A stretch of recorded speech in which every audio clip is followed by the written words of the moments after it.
Assalamualaikum warahmatullahi wabarakatuh. Selamat siang semuanya. Minggu ini merupakan minggu pertama kita di semester ini. Nah, mungkin ada dari rekan-rekan mahasiswa yang belum pernah kuliah dengan saya sebelumnya.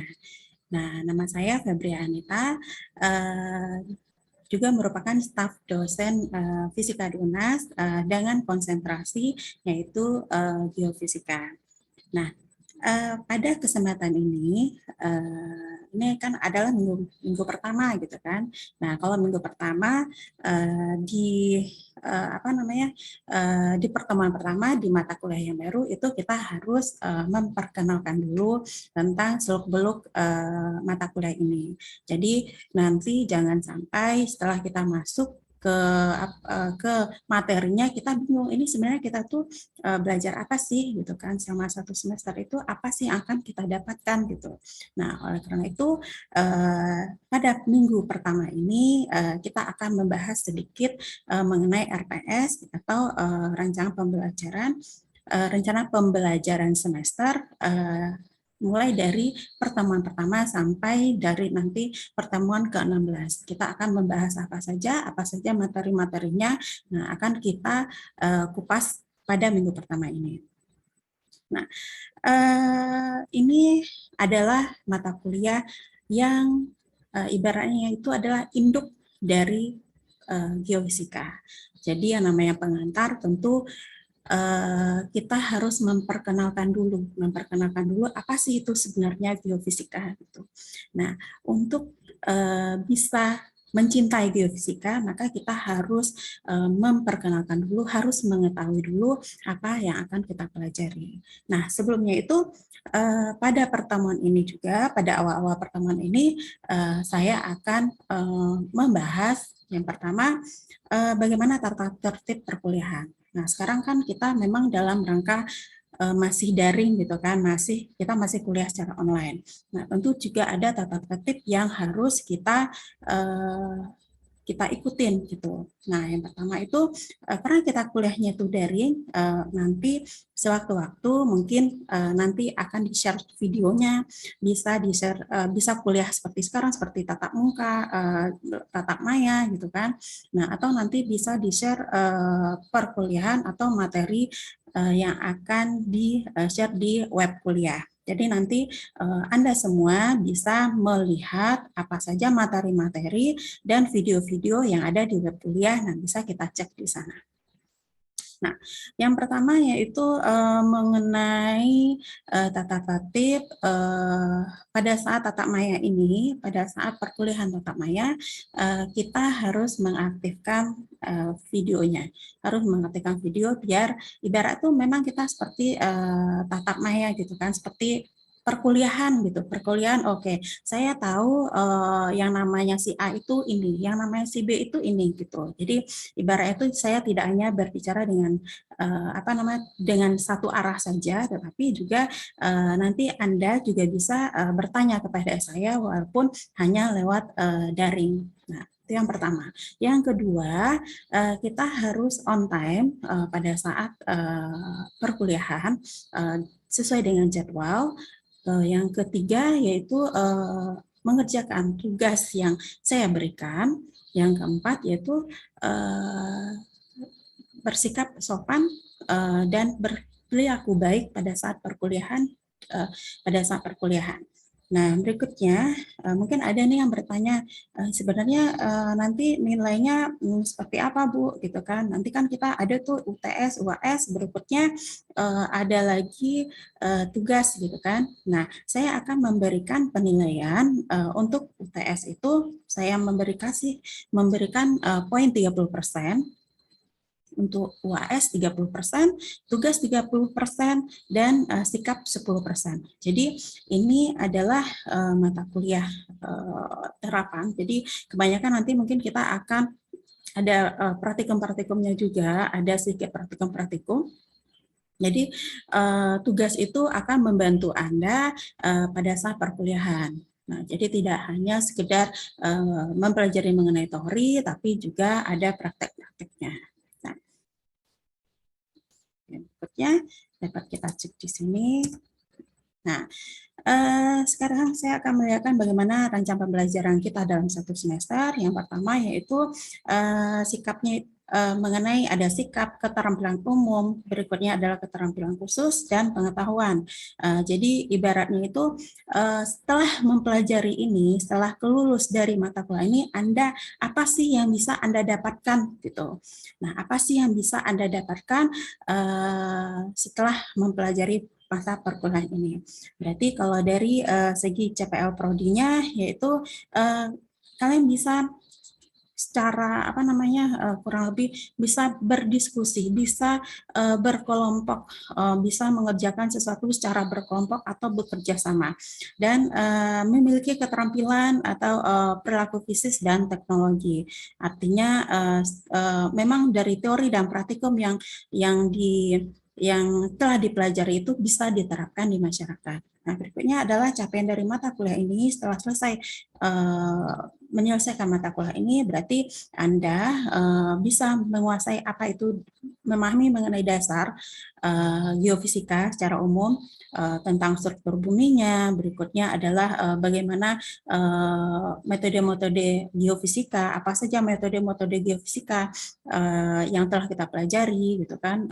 Berikutnya adalah dan memahami berbagai metode geofisika lainnya. Jadi di sini di mata kuliah pengantar geofisika ini kita akan membahas mengenai secara dasar apa saja metode-metode geofisika yang akan kita pelajari. Nah, berikutnya adalah kemampuan akhirnya itu bisa memahami bagaimana kedudukan ilmu geofisika, karena kan Anda juga pasti sudah pernah mendengar mengenai geologi, adanya geodesi, berikutnya apa hidrogeologi gitu kan. Nah, jadi kedudukan geofisika itu dia seperti apa gitu. Nah, berikutnya adalah bisa memahami mengenai kegempaan, mengenai besaran-besaran apa saja yang ada di bumi ini, dan konsep seismologi. Berikutnya adalah konsep geolistrik atau dan elektromagnetik. Nah, berarti nanti diharapkan setelah menyelesaikan mata kuliah ini, semua CPL ini bisa terlaksana, bisa tercapai. Nah, tentu itu tidak hanya berasal dari saya, tapi juga saya harapkan kerjasama dari Anda, dari mahasiswa, supaya bisa terlaksana, supaya bisa semua rencana-rencana yang telah kita rencanakan ini bisa terlaksana dengan baik. Oke. Nah, apa saja sih mata kuliah yang akan kita pelajari? Apa saja sih sebenarnya materi-materi yang akan kita pelajari di dalam pengantar geofisika ini? Nah, yang pertama yaitu struktur dalam bumi. Jadi kita akan mempelajari mengenai struktur dalam bumi, bagaimana lapisan-lapisan atas dan bawah permukaan bumi. Berikutnya adalah suhu bumi, bagaimana cara mengukur suhu dalam bumi tersebut. Berikutnya adalah gempa bumi, selain ada dampak negatifnya, tentu ada juga dampak positif dari gempa bumi tersebut. Berikutnya adalah membahas mengenai kajian seismologi, karena seismologi ini juga merupakan salah satu metode geofisika yang sangat penting di dalam eksplorasi. Nah, berikutnya adalah medan gravitasi dan medan magnet. Nah, sebenarnya apa sih itu medan gravitasi dan medan magnet? Kenapa bisa digunakan untuk eksplorasi migas atau geotermal. Nah, berikutnya adalah kelistrikan bumi atau disebut juga sebagai geolistrik. Nah, berikutnya adalah seismologi eksplorasi, eksplorasi magnetik, eksplorasi geolistrik, dan metode elektromagnetik. Nah, jadi ini adalah materi-materi yang akan kita pelajari selama satu semester ke depan, mulai dari minggu pertama sampai minggu ke-16. Nah, nanti setelah minggu ke-7 setelah kita belajar selama 7 minggu, pada saat minggu ke-8 nanti kita akan melaksanakan UTS. Nah, begitu juga setelah kita tatap belajar dari minggu ke-8, minggu ke-9 sampai minggu ke-15, nanti pada saat minggu ke-16 kita akan UAS. Nah, di antara teori-teori tersebut nanti akan kita selipkan teori-teori yang sesuai dengan materi yang ada di RPS ini. Nah, ini nanti adalah Anda bisa mencari daftar pustaka yang ada di depan ini. Nah, ada beberapa daftar pustaka dan juga sekarang kan udah era digital gitu kan. Anda bisa mendownload berupa e-book atau jurnal-jurnal yang terbaru yang bisa membantu Anda untuk mengetahui lebih dalam atau lebih lanjut mengenai geofisika ini. Nah, oke, sekarang kita masuk ke materi minggu yang pertama. Tadi kan kita sudah membahas mengenai apa saja yang akan kita pelajari di dalam satu semester ini dan outputnya itu seperti apa. Nah, sekarang kita akan membahas mengenai apa itu geofisika. Nah, oke, siapa di sini yang sudah memahami apa itu geofisika? Oke. Nah, jadi kita harus tahu dulu nih apa arti fisisnya, apa arti dari kosakatanya gitu, dari artian secara bahasa itu apa gitu.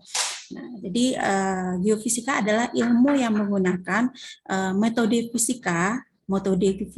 Jadi yang namanya geofisika, berarti ada dua suku kata, geo dan fisika. Geo itu adalah bumi dan fisika itu adalah ilmu fisis gitu, atau ilmu fisika. Berarti kita ingin mengetahui bagaimana kondisi bumi dengan ilmu fisika.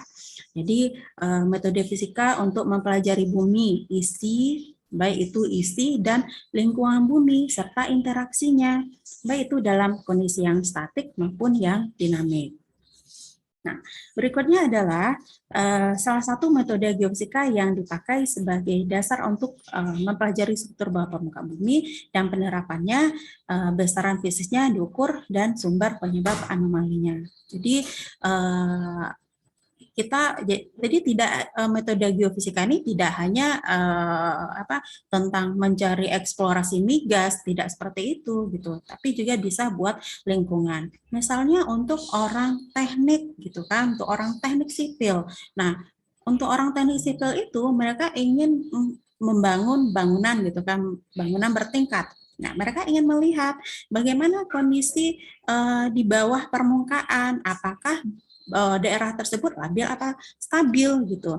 Kalau labil kan tidak mungkin daerah tersebut dibangun puluhan tingkat gitu. Jadi harus diketahui bagaimana bentuk kondisi bawah permukaan tersebut, yaitu dengan metode salah satu adalah metode seismik. Nah, berikutnya adalah,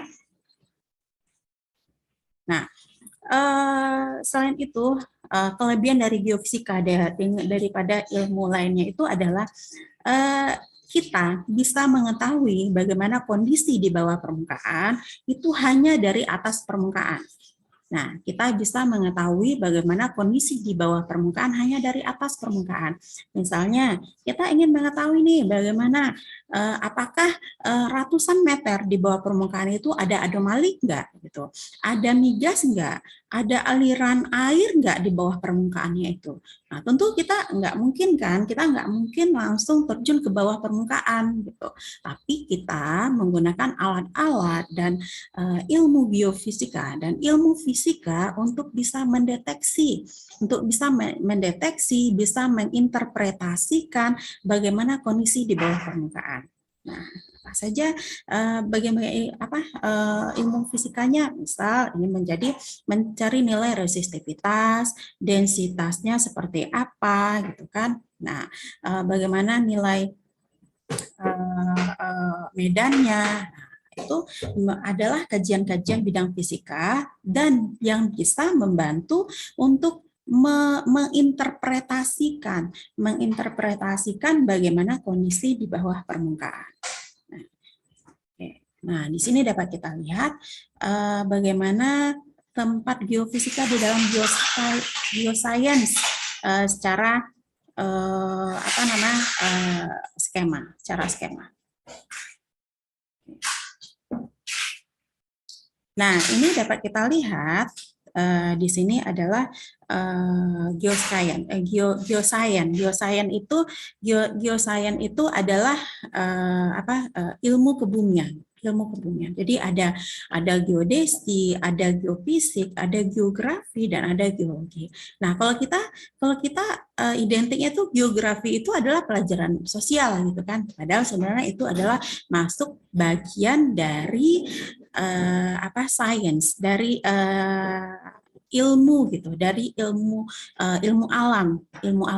Nah, di sini dapat kita lihat apa saja bagian-bagian dari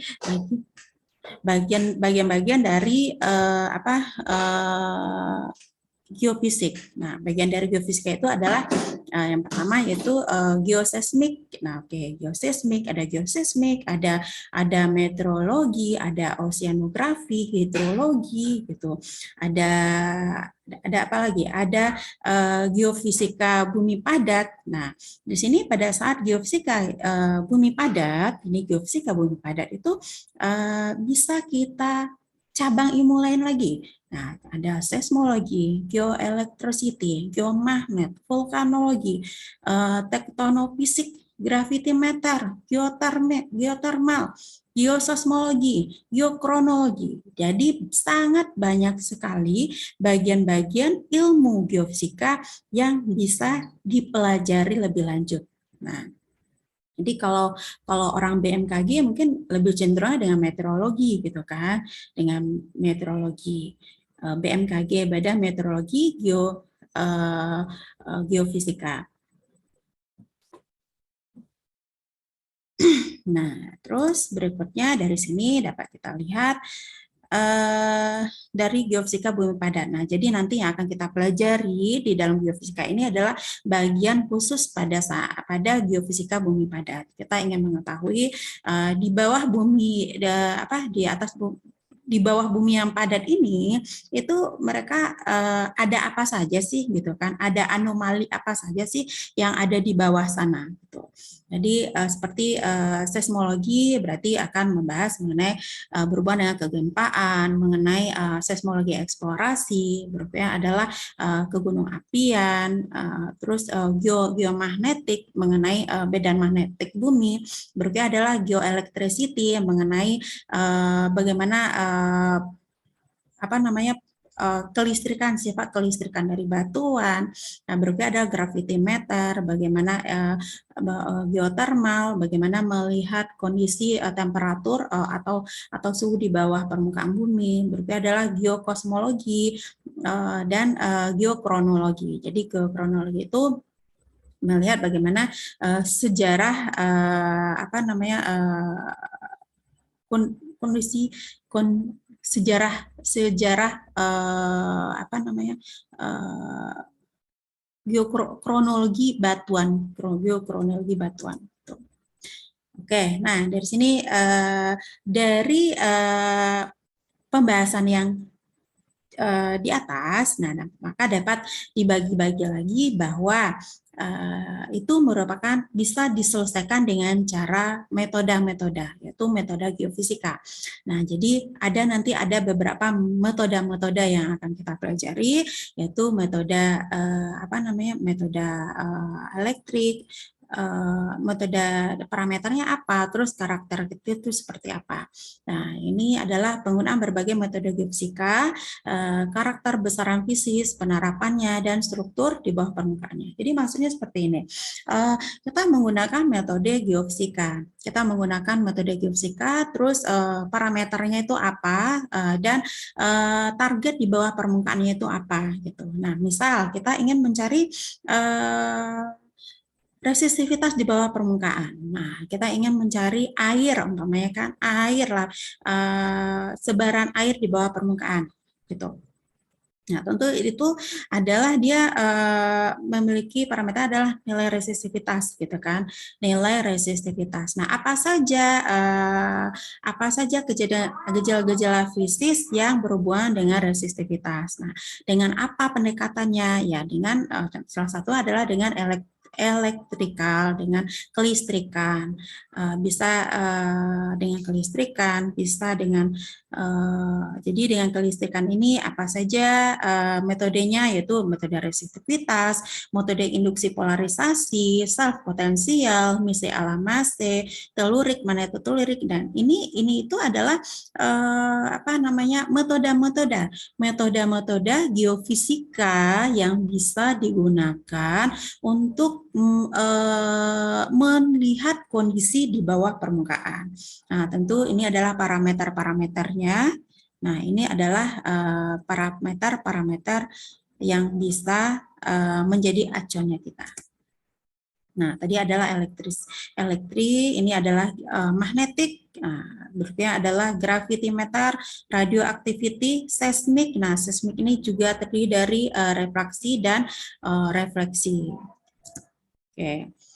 Nah, berikutnya adalah dalam mempelajari struktur bawah permukaan itu mempunyai tahapan-tahapan. Pertama itu atau sebut ini sebagai akuisisi data.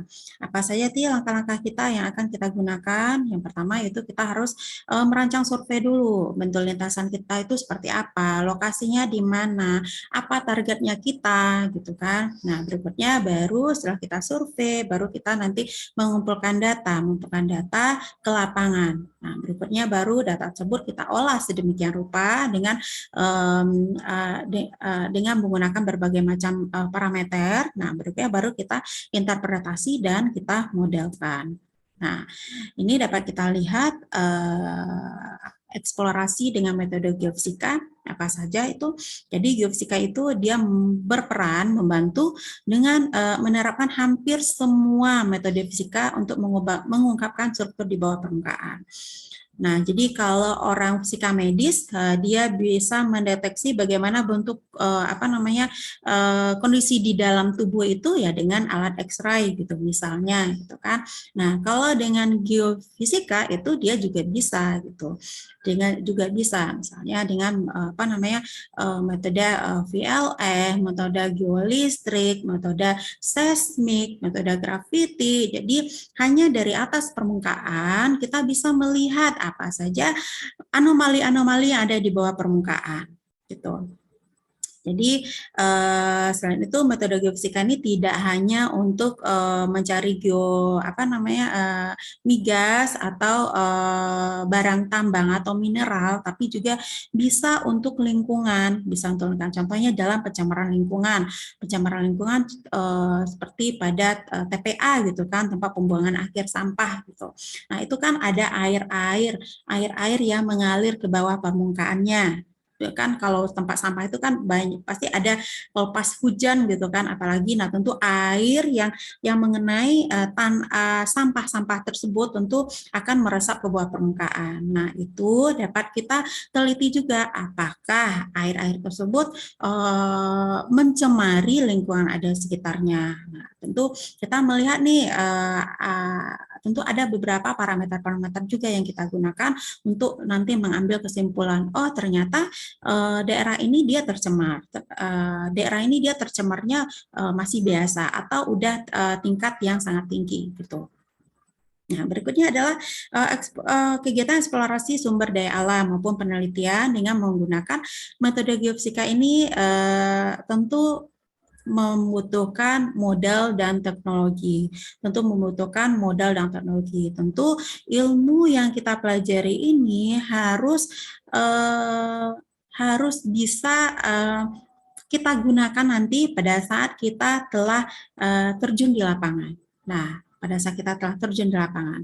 Nah, Tentu berarti selain kita memiliki ilmu tentu yang berhubungan dengan geofisika, dan kita juga memiliki rasa tanggung jawab dan rasa tanggung jawab terhadap pekerjaan kita dan jujur gitu, sehingga seorang geofisikawan itu mampu bekerja melalui tahapan-tahapan ilmiah dan sistematik, cermat, teliti, tepat metode dengan menggunakan akuisisi, pengolahan, interpretasi di dalam menemukan sumber daya alam. Nah, jadi sebenarnya di dalam di dalam kitab perkuliahan itu tidak hanya melulu tentang sains gitu, tapi juga kita harus punya rasa empati. Kita harus juga punya rasa jujur, rasa tanggung jawab. Nah, terhadap lingkungan gitu. Nah, jadi bagaimana cara kita mengelola apa yang kita pelajari itu supaya bisa bermanfaat untuk orang lain dan lingkungan. Nah, oke, baik, sekian dulu perkuliahan untuk pengantar ini pada minggu pertama ini. Semoga bermanfaat, semoga bisa menambah pengetahuan kita, menambah referensi kita. Oh, ternyata geofisika itu nanti kita akan seperti ini gitu. Kita akan membahas materi yang seperti ini gitu. Nah, jadi di sini kan sudah ada referensi-referensi. Nanti Anda silakan mencari referensi-referensi tersebut atau boleh juga dalam bentuk e-book atau jurnal. Itu sangat mendukung dalam perkuliahan kita.